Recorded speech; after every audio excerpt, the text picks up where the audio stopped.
The rate of change within the retail industry is set to accelerate due to increased cost pressures and the fast-moving digital revolution.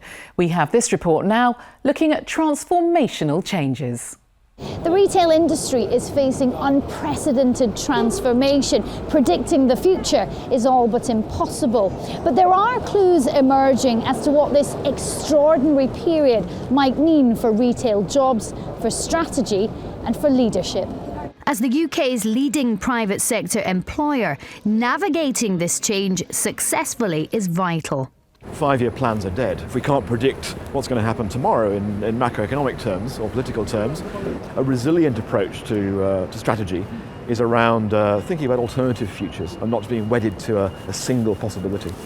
The digital revolution has transformed the retail landscape, and that could mean 900,000 fewer jobs by 2025. But 100,000 people are employed in retail jobs that didn't exist 5 years ago. Just one example of this tsunami of change. There are new job roles being created, there's productivity opportunities. Retail is actually improving its productivity growth at 6 times the rate of the UK economy as a whole, and that's down to both an investment in technology and innovation and an investment in people. A shopping revolution is happening right here on our high streets and in our homes. Social, technological and financial pressure is creating change faster than ever before. Changing consumer habits and how we imagine the role of bricks and mortar shops, big and small. Online and in-store are no longer separate. They are one in the same. Customers want a seamless interaction. But emerging are tantalising opportunities for those retailers and their employees who can adapt and thrive. The UK is a global leader in online shopping. Nearly 25% of our non-food sales are online.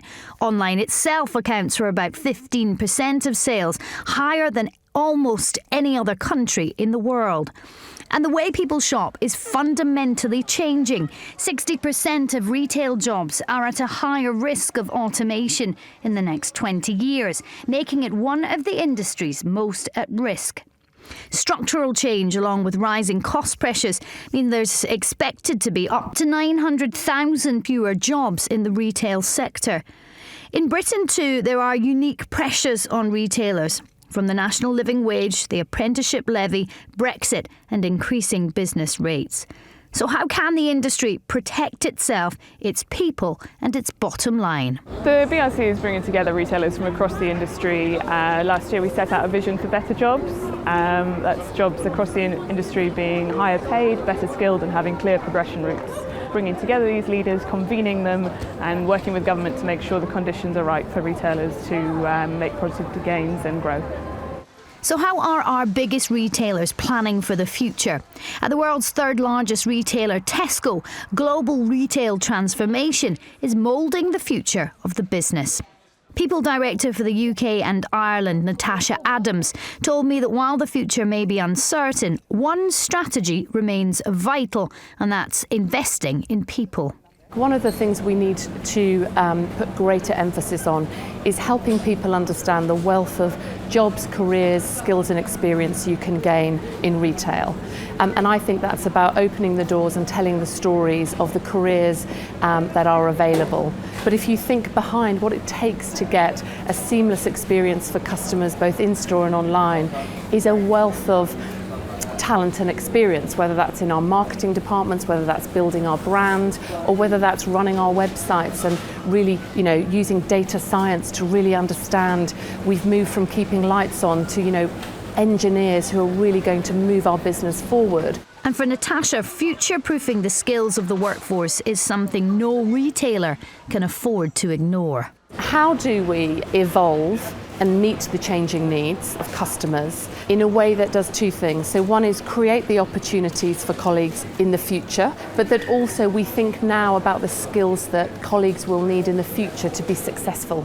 And getting the message across that a whole new generation of retail jobs are available is crucial. So there's opportunity there for the current workforce, opportunities for employees to upskill, to learn how to use new technologies and to work in different ways. But there's also opportunities in roles that are being created that aren't traditionally retail roles. So data analysts, software engineers, so that technical side of things that you wouldn't necessarily associate with retail. Navigating the new industry landscape is what drives Professor Jonathan Reynolds in his bid to guide the new generation of retail business leaders. But over the last 5 years or so, we've probably seen the beginning of a transformational change that exceeds anything we've seen in a generation. And that's really about, if anything, about the certainty of uncertainty, not just from the internet, but from different kinds of technology, from 3D printing through to augmented reality, virtual reality, AI, and then of course, ultimately the consumer. The consumer themselves have really changed over the last few years and have become much more alert to value, much more conscious of price, and much more plugged in and connected to what products are about and what their expectations are for service. So what should a modern, forward-thinking retail CEO look like? One that can convince shareholders and staff alike that flexibility, agility, innovation and investment are vital to secure the future. Many leaders who were successful in the past may not have the right skill set to be successful in the future.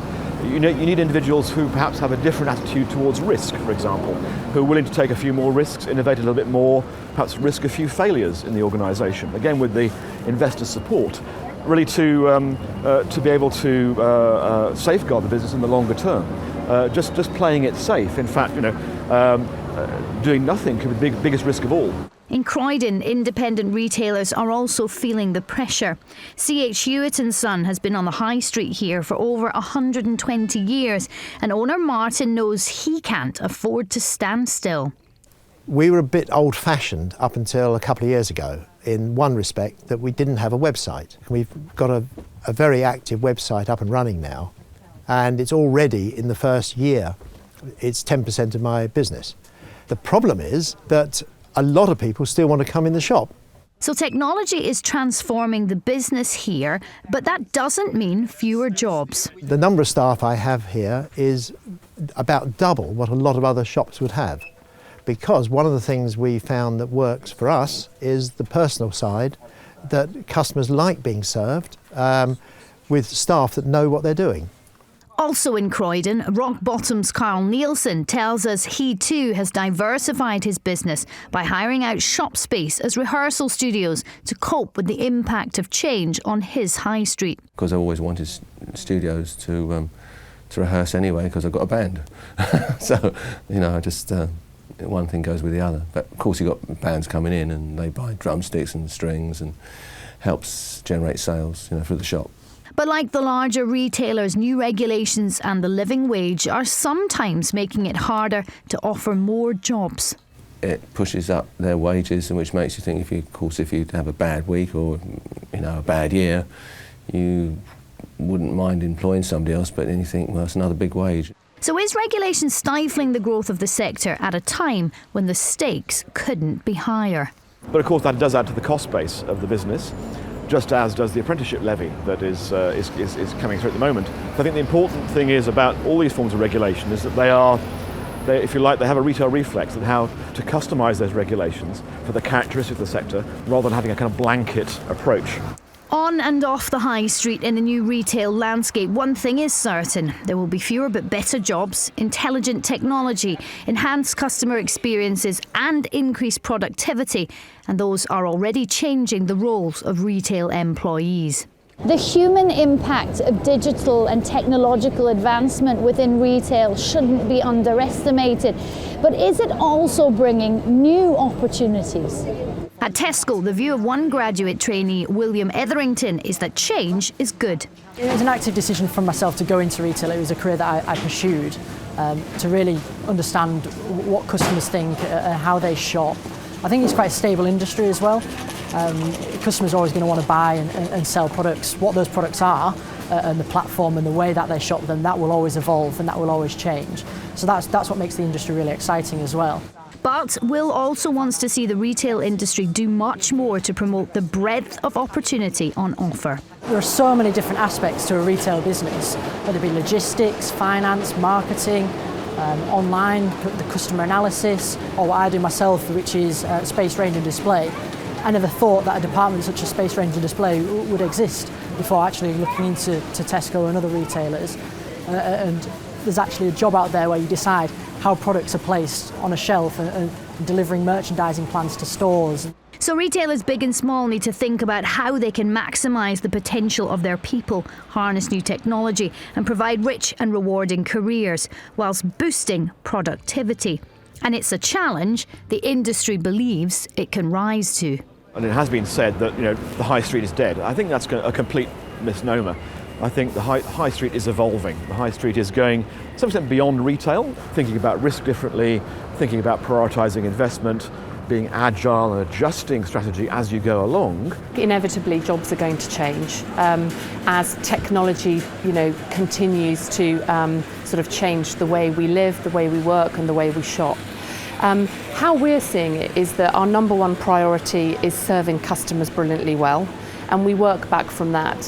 When we think about the jobs that our colleagues do now and in the future, they will all be about great service. So however unsettling the changes, embracing them and believing in a capable, upskilled new generation of retail employees is the journey to a better industry and better shopper experiences.